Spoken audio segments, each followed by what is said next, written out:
Hey guys, part 3 of my unboxing slash try on process for my Wesco Boss boots. Sorry, I forgot to pour before I hit record.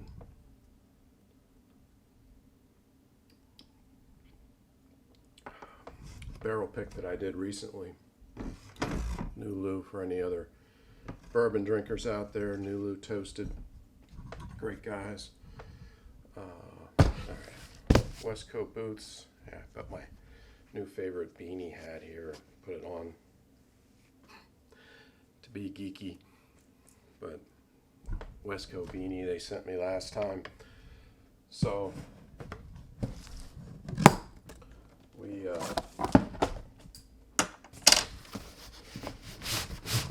first 2 times were a try on where the rubber soles weren't on yet.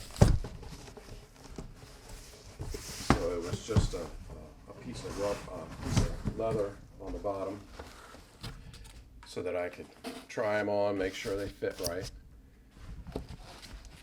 So first time around, I sent them back to increase the width on the right boot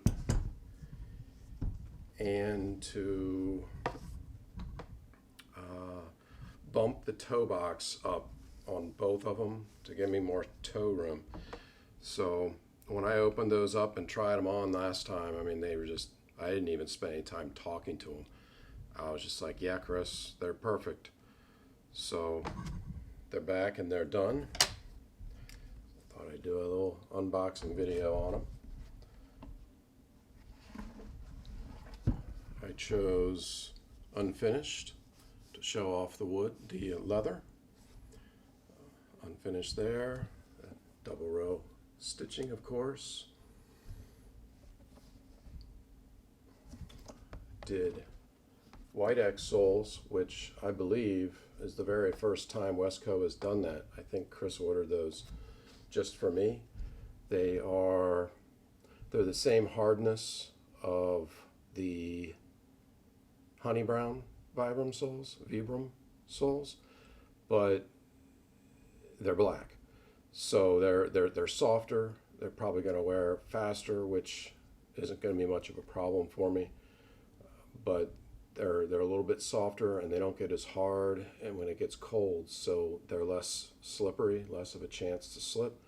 So they're better. Another name for them is fire and ice because they're great for firefighting and they're great for the snow, the ice, the bad conditions. So I mean, they just look incredible. Obviously a quick video here. No reason to try them on because, well, like I said, they fit perfectly last time when it was just a leather strip on the bottom. They were perfect. I mean, they were a little bit tight here, but that's where all the stitching comes around and that loosens up a little bit. So they were slightly tight there. The heel cup sucked my heel in just right.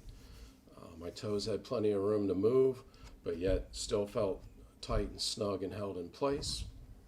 I did a +1 on the heels, so the heel looks a little bit taller than normal.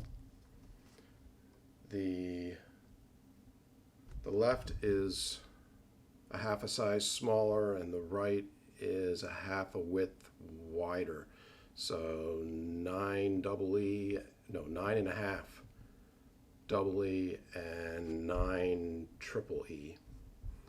I've never done different widths before, but I do always do different lengths. So this one being a half size longer was totally expected. This one being a width wider was totally unexpected, but it is what it is. I look forward to starting to break these things in, and I guess I probably might do a video at one point, maybe at the 6-month mark, to see how I'm doing. And if I love them as much as I expect, I'll be placing another order soon, doing a little bit more custom this time, trying to maybe pick a bison or something else, but we'll see. I'll do something neat and interesting. So thanks for watching. Take care. Be good.